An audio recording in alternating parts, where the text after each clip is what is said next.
觉得现在对于川普在主导这件事情不太一样的，因为川普有一些东西思考，怎么说呢？他比较像商人，来都来了。另外的部分就是大批的美军在那边 hold 在那边要花多少钱啊？这要花很多成本的。对于川普来说，花成本就要获得什么？因为现在跟伊朗这件事情不太可能会空手而归。伊朗的防空系统有没有可能因为这个电子战机最后全部都是空空荡荡，最后美军如入无人之境呢？当然，我们觉得现在看到很招出来了，美军最后要达到什么目的？究竟是威吓你，瞄准你的核设施，乃至甚至把你的国家领导人部分都干掉，还是取决于他们最后的情报战？今天节目一开始，我们赶快来关心到中东，现在伊朗开枪，美军啊，你再敢进攻的话，我们就会酿成一种重大的灾害，会造成4000人死亡。另外，我们会看到各种的武器寄出来了，不管是核设施、美国的航母、伊朗的水雷，全部端上桌。美伊战争进入倒数了吗？今天一起来做关心3个火线话题。今天我们会请来宾来帮我们做解答。先来看到是美军他的这个伊朗说他已经取得美军他的钻地的炸弹的残骸，并且他可以针对这一种钻地炸弹来进行逆向工程，会成功吗？如果真的成功的话，美国未来还能够成功打击伊朗的核设施吗？第二件事情来看到是伊朗直接呛美军了，说你再对我们进行攻击的话，会对你们造成数千人伤亡的惨剧。另一方面，美国现在同步的正在撤侨跟部署飞弹的防御，中东进入开战倒数。最后我们来看到是美军最新祭出它的电子战机，这个是EA-37B 的电子战机，再加上伊朗现在分散它的飞弹，准备封锁荷姆兹海峡吗？双方谁会先祭出第一击？今天就有这些议题，我们会一起来做关心。这是来自于伊朗的最高领袖哈米尼，他在9日发表在全国的电视演说。哈米尼特别回顾到了当时在1979年的伊斯兰革命，而他也指控了在过去的40年来，不管是西方国家，不管是美国，始终都想要控制住伊朗。那么希望这一次伊朗人民能够展现意志，来一起挫败敌人。伊朗的国会议员更是直接呛美国，只要川普你再走错一步，美军会付出3000人到4000人的一个阵亡代价。政治讯号已经寄出了，伊朗上面的军事准备也已经列出来了。不管是刚刚特别提到的钻地炸弹，也就是去年美军他寄出针对伊朗的核设施寄出的这个钻地炸弹，现在说呢还有一些核设施没有被完全的引爆，有一些残骸，伊朗可以取得这些残骸，并且进行逆向工程吗？另外就是在军事上面，伊朗现在对外公开了这一款我们在照片上看到的远程的导引海上水雷装备，号称能够呢对这些大型的军舰造成致命的威胁。特别重要的目标之一就是美国的林肯号航母。以色列的情报单位更是担心伊朗的飞弹哦，特别指出说，伊朗现在把它的部分的飞弹都已经移到东部或者是山区部分来做分散部署。如果说以色列或美国没有办法先发制的话，那么他认为伊朗的库存导弹可能会恢复到2000枚，也就是回到跟去年遭到攻击前的战力规模是非常强大的。所以节目一开始，我们先特别请教华干哥怎么看刚刚特别提到的这个钻地炸弹，伊朗如果进行所谓的逆向工程，那接下来美国对于伊朗它的核设施攻击还具有威胁力吗？就另外就是刚刚特别提到的这一款这个水雷，伊朗它寄出的这一款水雷能够封锁荷姆兹海峡，飞弹的话能够报复美军的中东基地吗？那么美军承受得住吗？干哥怎么看？好 ，OK， 好，我们要特别要解释一下 GBU-57啊，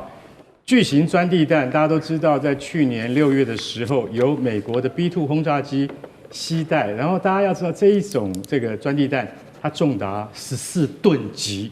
啊，14吨级是非常重的炸弹。坦白讲一句，一定要由轰炸机来携带。一般的战斗机，大家所熟知的啊，这个 F16、F15啊、F14啊等等都没有办法带，它带不动，它太大了。那这14吨级的这个炸弹呢，它光弹头就2吨，非常的重。所以说它为什么叫钻地弹？也就是它以高速的动能，还带着弹头，它冲下去的速度大约是6倍音速，然后而且它能够瓦解最厚的钢筋混凝土掩体。然后而且这次他们不管在伊斯法罕啊等等啊这些伊朗的核设施、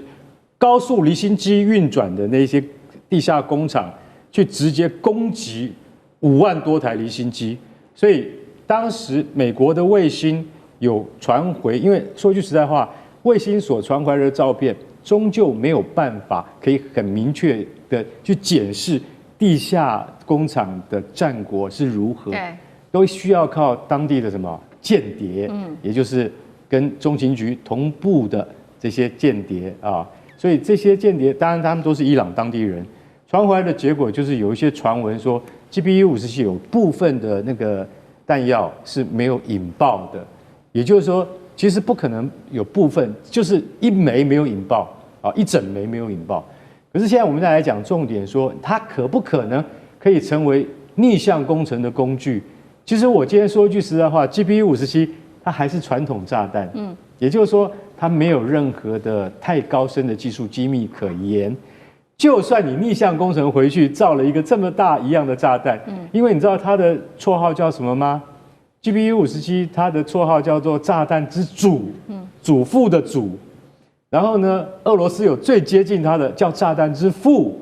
因为这个 GBU-57发展出来之后呢，它就盖过了炸弹之父，就是盖过了俄罗斯的炸弹之父，变成了祖。为什么？因为它是炸弹之父的3倍破坏力。哦，这么简单。所以你说在现在这个炸弹之祖。有一整枚没有这个引爆，然后被逆向回去。好，我现在来问各位一个技术问题，就是说，你要逆向回去之后，然后用什么来携带它？回到我刚刚所讲的，它有投射工具，对，你要有东西来带它，你要有那么大的轰炸机来带它，战斗机带不动，而伊朗没有，全世界都没有办法携带这种炸弹，除了俄罗斯跟美国这2个国家以外，我们大陆的轰6是一样带不动的，为什么？太大颗了，所以很明显的，你去逆向工程回去是没有意义的。好，我现在简单解释一下 ，GBU-57它是没有办法这个简单这个逆向回去，然后还有一个是叫伊朗远程导引海上水雷，这个是要对付谁？对付林肯号航空母舰。通常这一枚水雷如果布放在荷姆兹海峡的正确的地点的话，可以把林肯号的那个船底炸出一个大洞，炸不成，但是会使它完全丧失行动力。只要达到完全让它丧失行动力跟作战能力的话，目的就完成了。但是问题是，像这样子的这个武器也是一样，需要有人操控，它不是无人机，它也不是无人艇。那你伊朗革命卫队海军要派人去在旁边顾着它，导引它。他可能可以跑20公里、30公里，但是顾着他的人会先被美军消灭，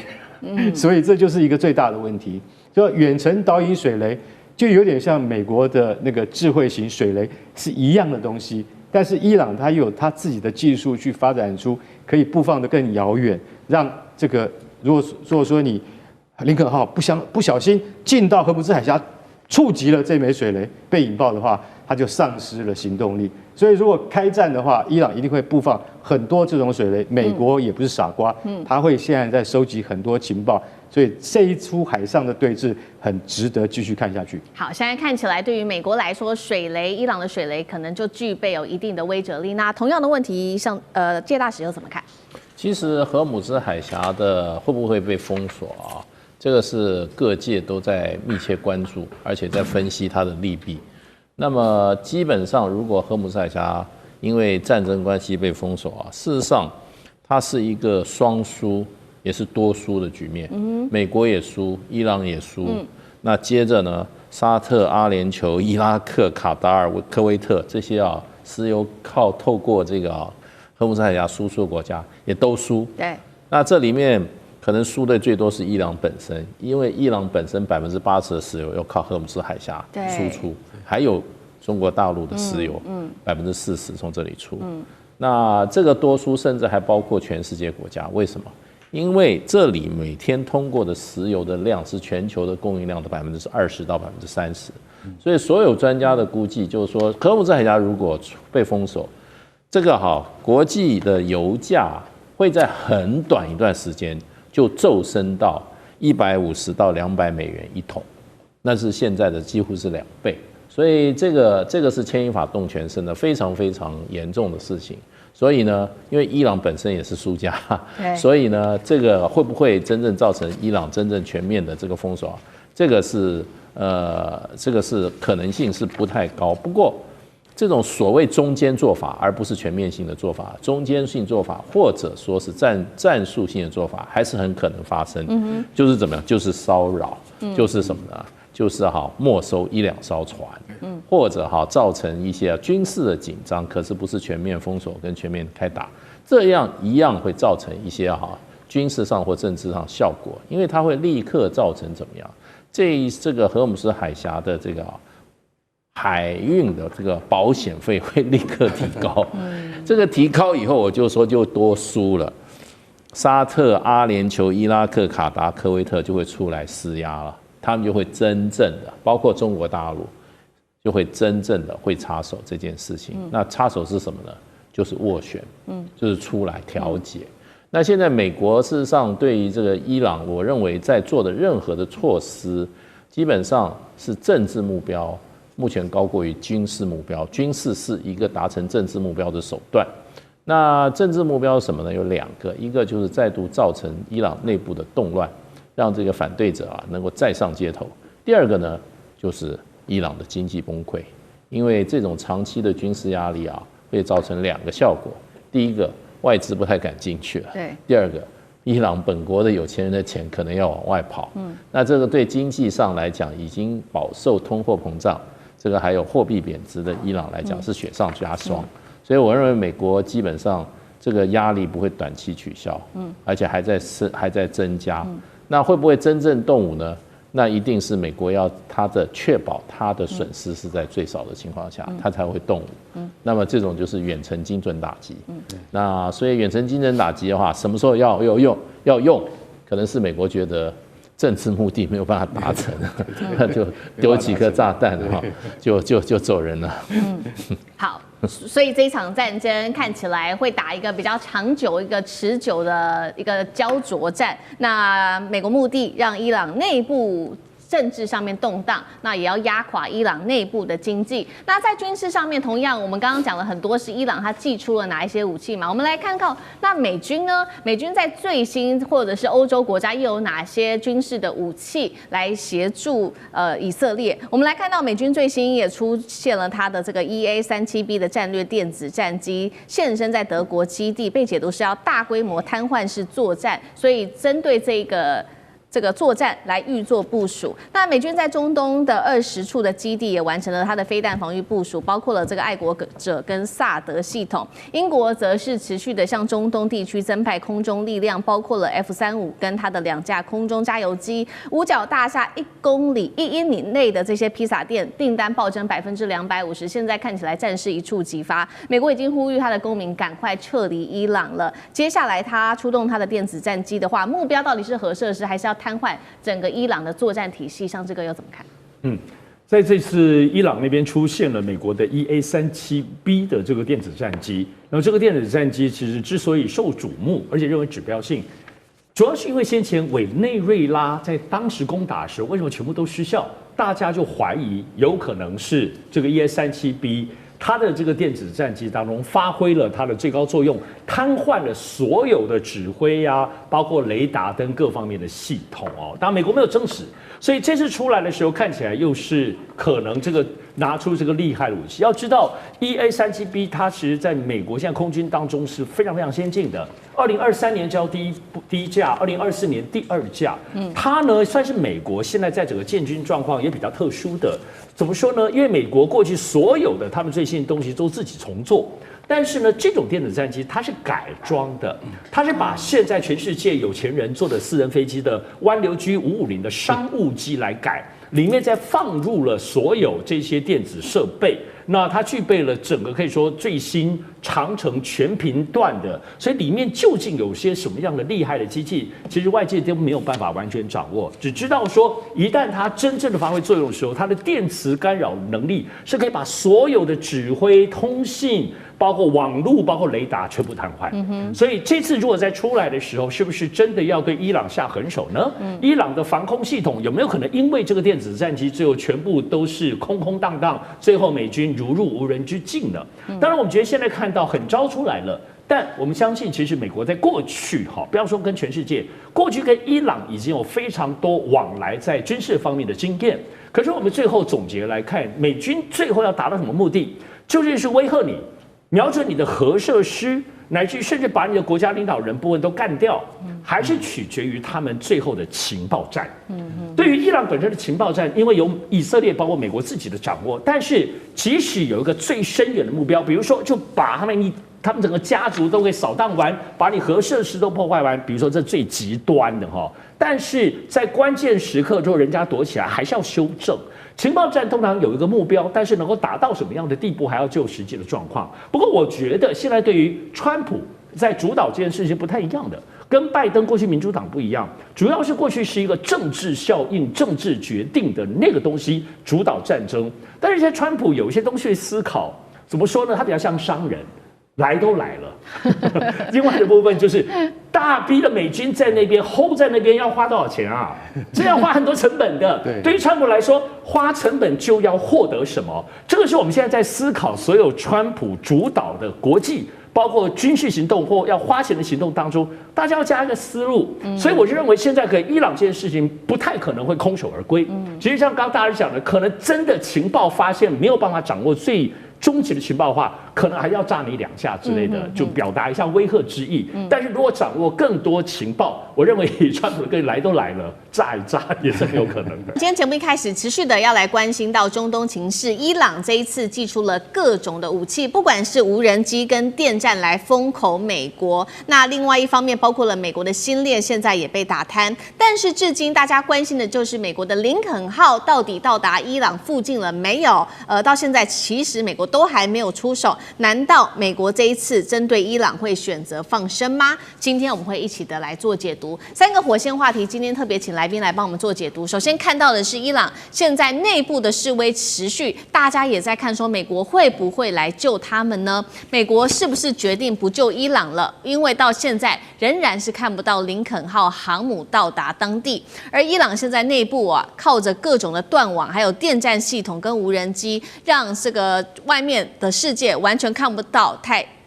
不太到内部的状况，代表现在科技已经站在伊朗的这一边，来对这些示威者进行镇压了吗？最后今天也会来关心美国这一次到底会不会出手呢？如果美国真的不出手，会不会等于就是让哈米尼的家族政权持续的续命呢？这个神权体制有没有可能再统治伊朗20年？如果美国不出手的话，对于整体中东的情势有什么样子的影响？大家又如何看美国在中东的政权呢？今天就这些议题，我们会一起的来做关注。这是最新消息，来自于英国媒体针对于伊朗内部示威暴动所造成的冲击的最新数字统计。他说，对这一场全国性的血腥镇压，死亡人数已经高达了1.6万人，是伊朗见证47年来最残酷的一次国内的清洗行动。而大家在关心的是林肯号到底要不要来救伊朗呢？目前根据了解，原本是停在南海的这个林肯号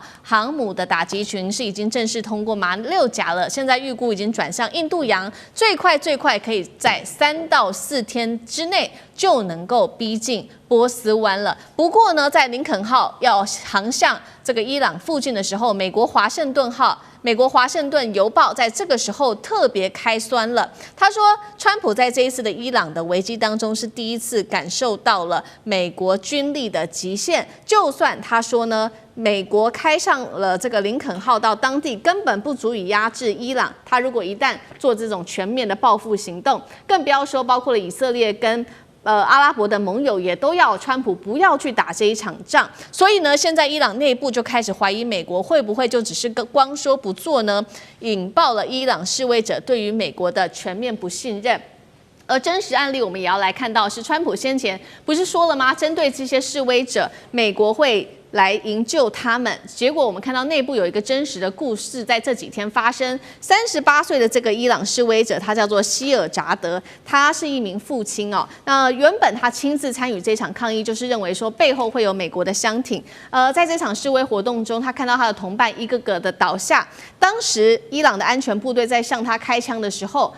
他甚至还相信美国很快就会到达，没有想到他最后身亡了，也没有等到美军的援助，留下了一名12岁的儿子，发生了这样悲惨的故事。其实，在伊朗有非常非常多的个案，我们没办法一一的报道。那节目一开始我们要来特别关心到的就是林肯号迟迟还没有开向伊朗周边，已经重挫伊朗人民对于美国的信任了吗？所谓美国在中东的军事存在，还剩下多少真实的威慑力？大使怎么看？对，其实这一次整个的这个暴动啊，伊朗政府多次对外说，他说这个就是美国跟以色列在外部策动，内部的反对派啊，那么里应外合的一次活动啊。那这个东西当然美国不会承认啊。不过川普讲了，这个中间啊，大概这个今年初开始，去年底开始啊，慢慢爆发的。其实爆发的原因主要是经济，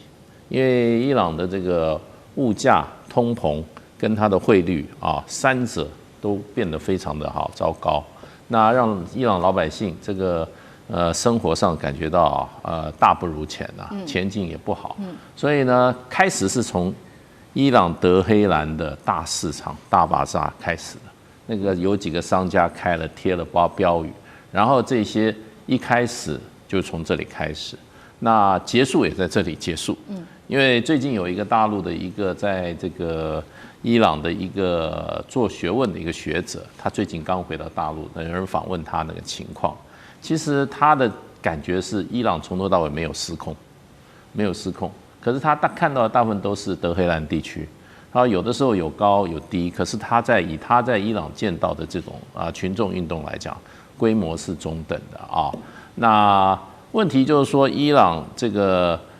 这一次呢，不是只有在德黑兰有这个抗议事件，伊朗30几个省，一半的省份通通动起来了。那这个动起来就变成有人说，就是说这可能是有组织性的，有组织性。尤其你知道，伊朗这个靠近库德族的地区，有库德族的分离主义运动，长期跟伊朗中央政府在做对立的。那另外还有就贝鲁兹的部分，也是有贝鲁兹分离主义，那长期在跟这个伊朗中央政府作对的。那当然这些地方它本来就是有组织、有目标的一种反抗中央政府的作为，当然动乱会比较大。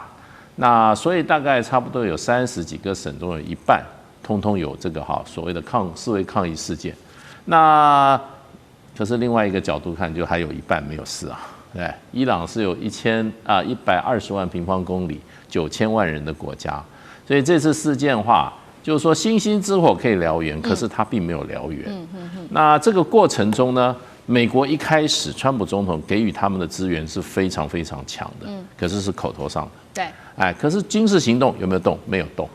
为什么呢？因为12月底、1月初的时候，这个事情开始的时候，川普那个喊话，西方社会对于伊朗内部的反话，对于他们的支持是非常非常强劲的。包括在那个美国已经度过了将近半个世纪的巴勒维总统的儿子，巴勒维国王的儿子巴勒维2世，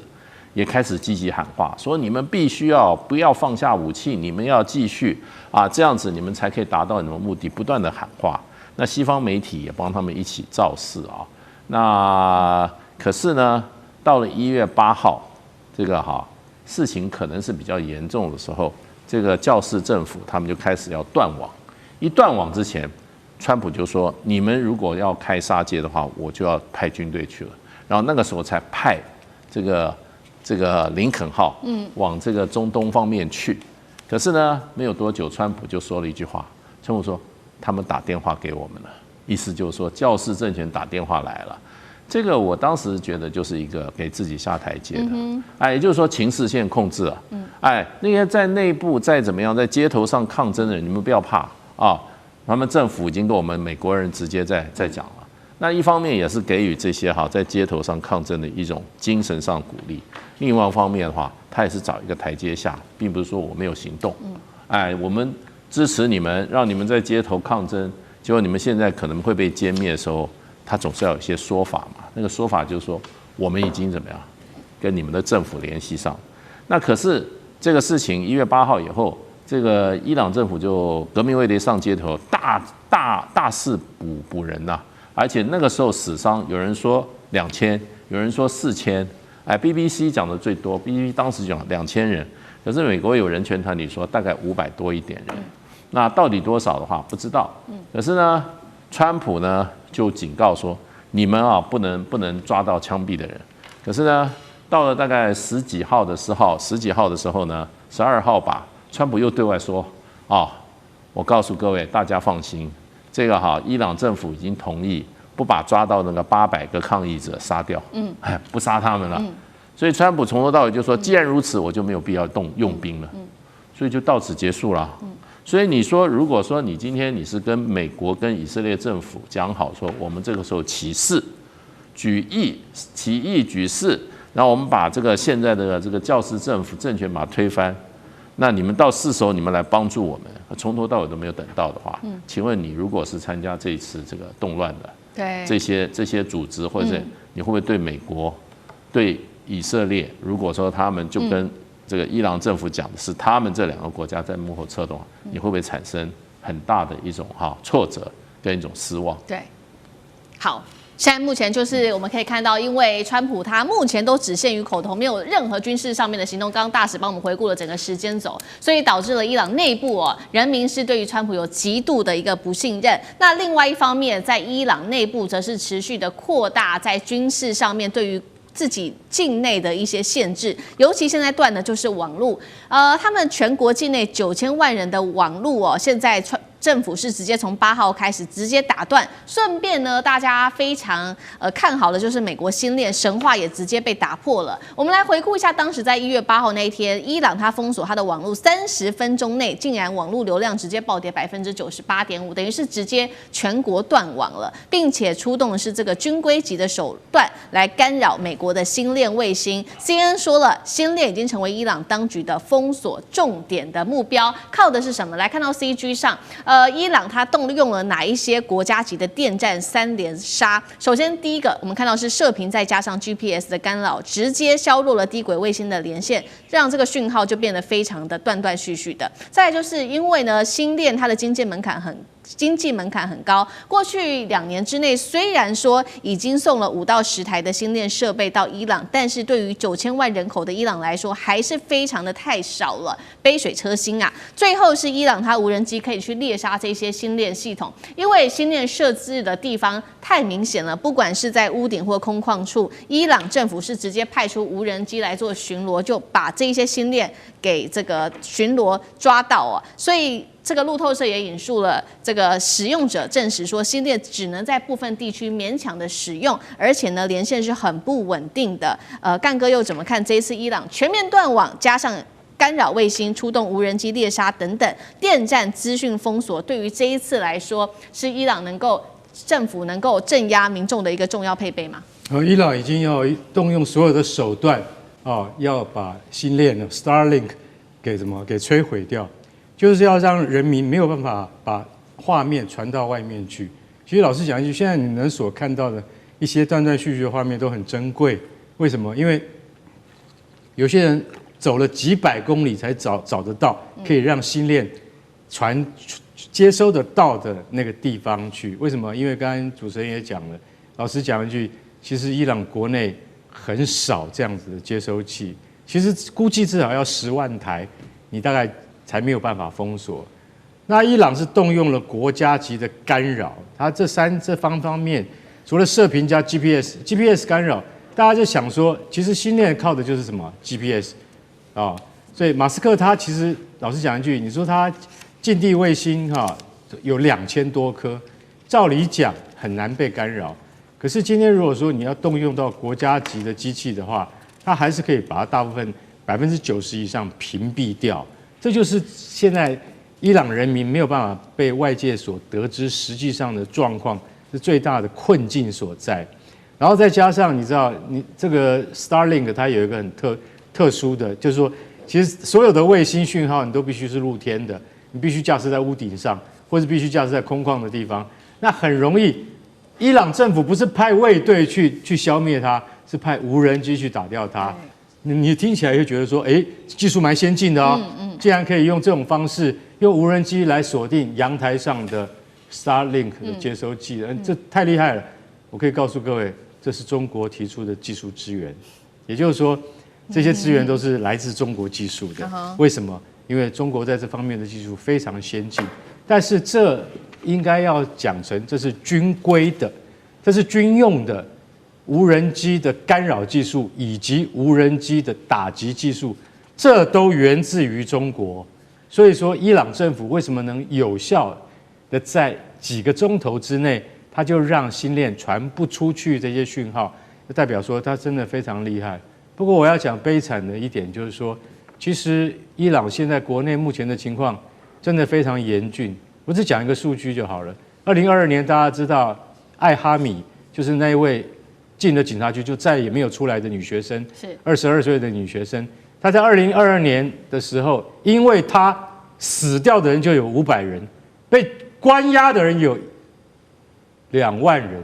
到现在这2万人没有放出来。我想你还是要正视这个问题，也就是说，我不管川普你到底是口惠而实不至，你至少要去面对伊朗的确在用神权政治、神权政权在对付自己的人民，这到底是对的吗？我想海峡两岸的朋友们都应该多关注这件事情吧。好，陈杰干哥刚刚帮我们提到，美国在关键时刻只说不动哦，那么代表说接下来哈米尼家族的政权会持续的续命吗？有没有可能再执政个20年？上志哥怎么看？这次美国到底为什么不出手啊？最后其实就美国如果出手，真的能赢吗？真的能吗？那么动手真的有用吗？其实大家很多疑虑。其实大家不是说美国军力问题哦。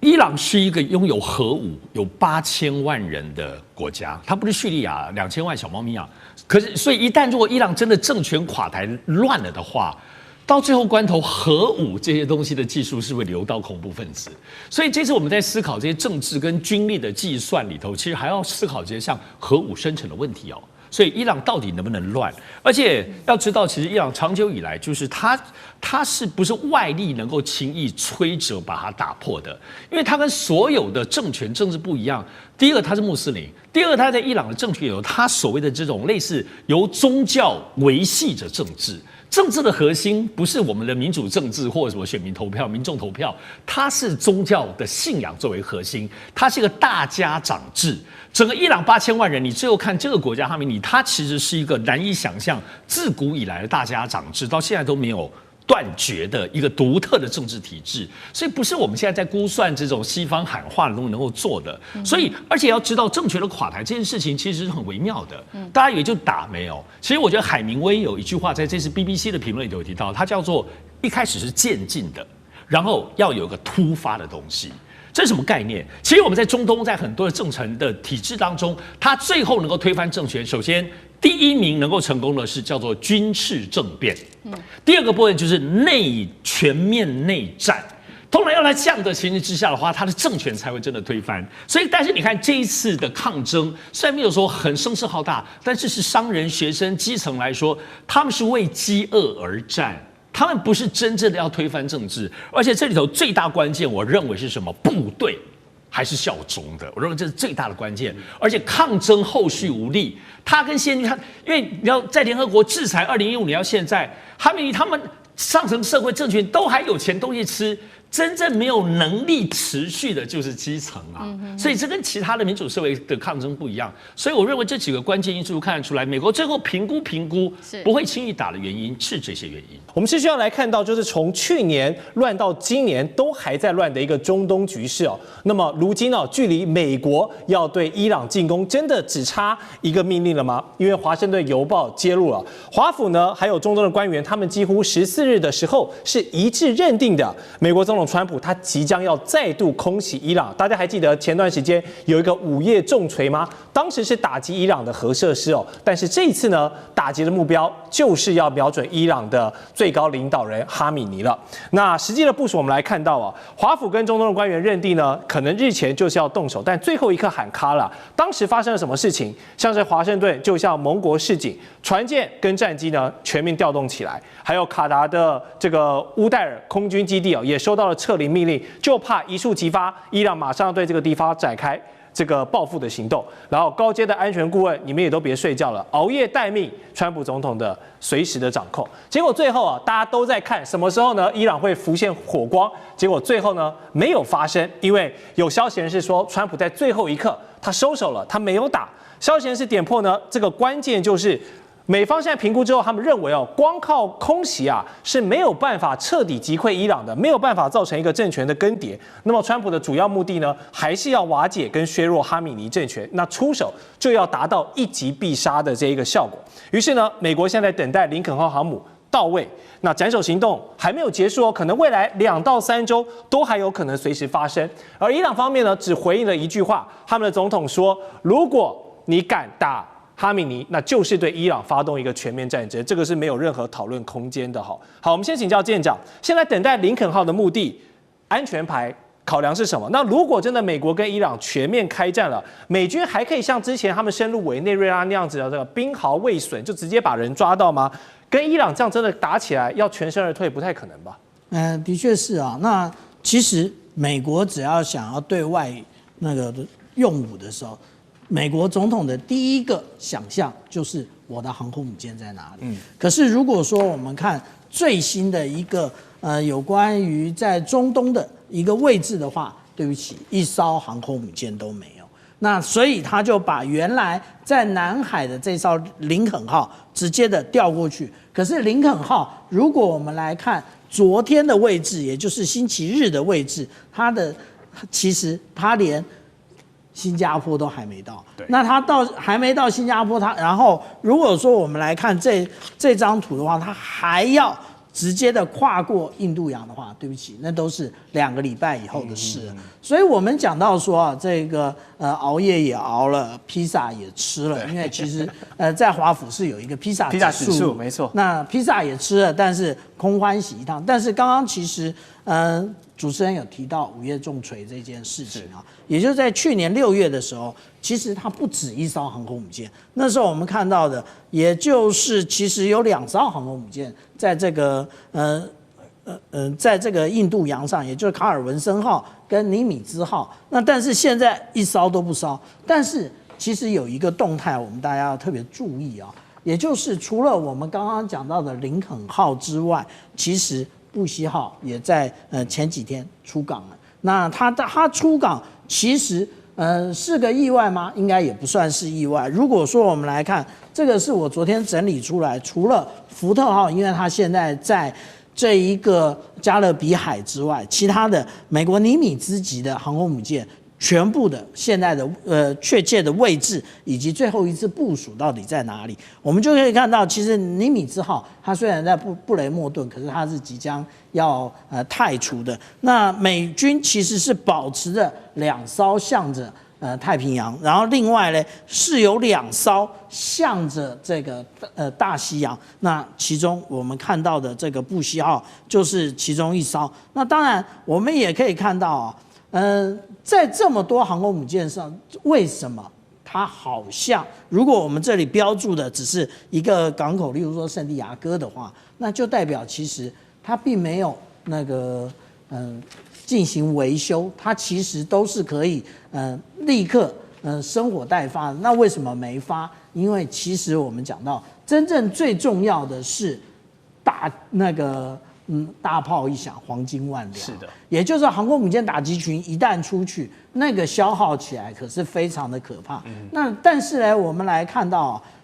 实际上来讲，对于美国而言，那他在去年所发布的这一个国家安全战略，它其实已经慢慢的要淡出这一个中东了，但是他有特别强调有关于霍姆兹海峡以及红海的部分，它要保持通航。那现在其实有关于伊朗的问题，就是霍姆兹海峡的部分。那霍姆兹海峡其实决定了整个中东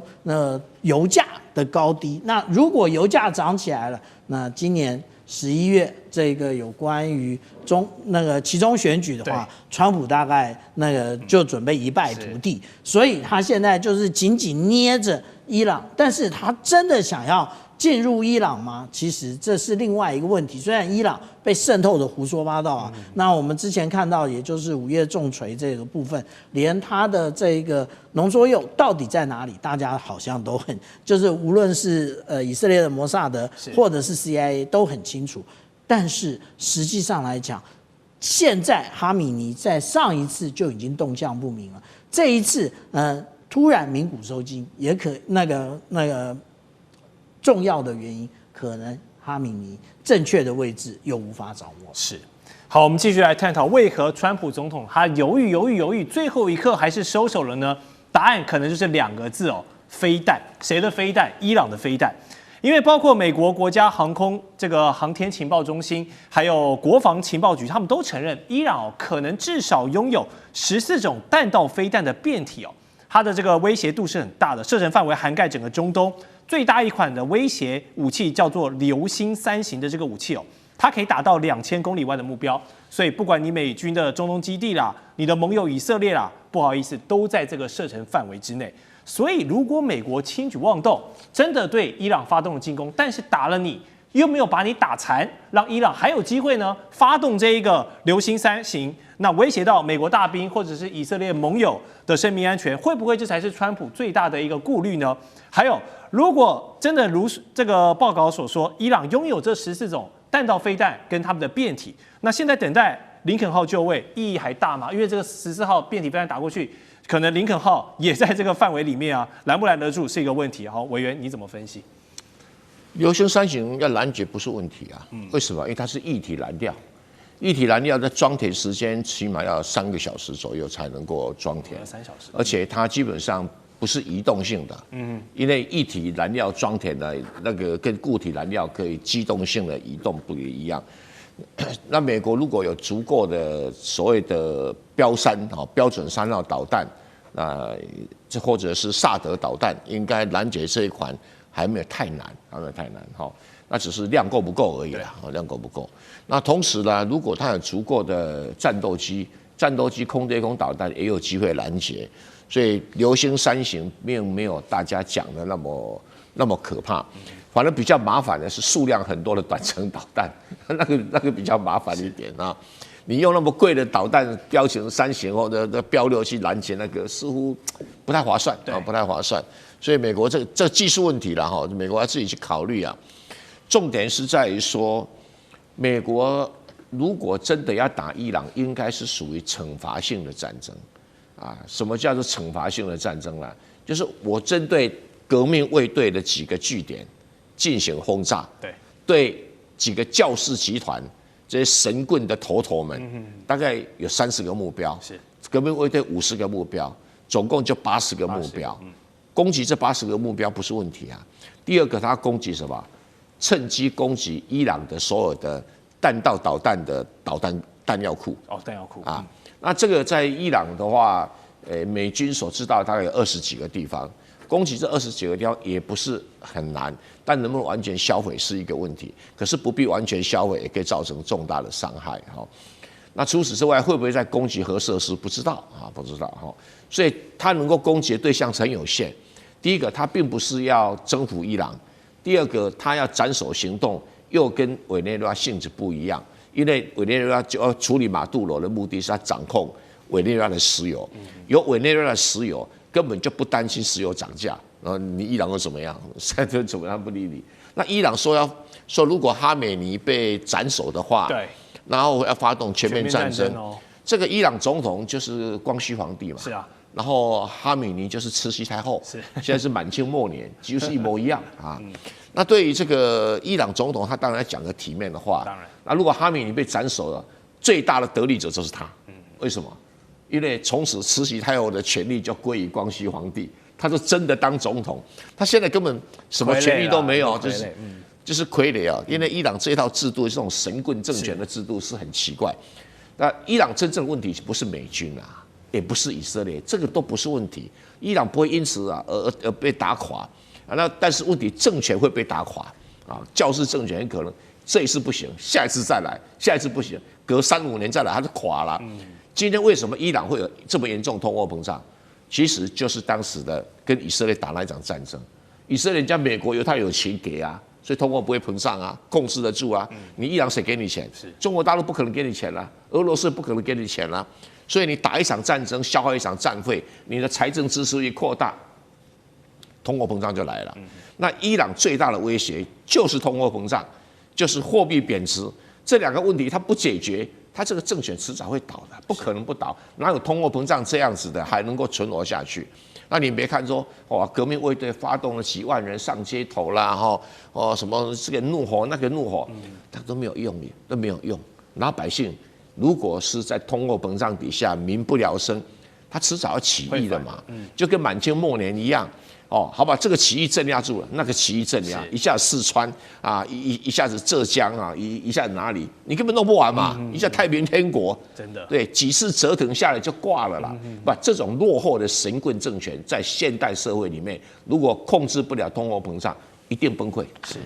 好，刚才蔡委员有提到，现在伊朗与其怕美国的飞弹呢，真的是要先稳住国内的局势比较多，因为已经各种抗议四处在燃烧了。但是川普他曾经多次对伊朗的示威者喊话：“你们坚持住啊，我们的救援就要来了。”结果呢，却是令人失望的，因为美国的援助还没有到，伊朗当局的镇压先到了。《时代》杂志就直击伊朗这些街头的人民怒吼啊，德黑兰的民众他们怒批啊，哎呀，被川普骗了，是把我们当炮灰了。那伊朗当局也趁着这波全面断网争取时间。你表面上乍看是为了压制民意哦，它实质上是要抓出美国还有以色列他们在渗透的这个情报网，包括马斯克说要这个力挺自由的声音，所以呢，他把星链调到了这个德黑兰的上空，让民众都还有网络可以用。那这些德黑兰的抗议热区民众虽然可以用呢，但是也被这个反利用，因为伊朗可以用这段时间哦，找出一整串的美以这个通联的节点哦，把这些通风报信的料杯啊，全部都发现起来。所以川普煽风点火，却没有真的跳下来下场支援哦。现在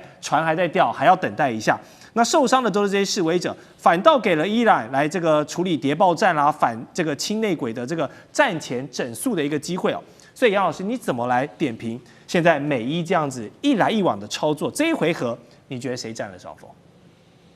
川普点火，这个是真的。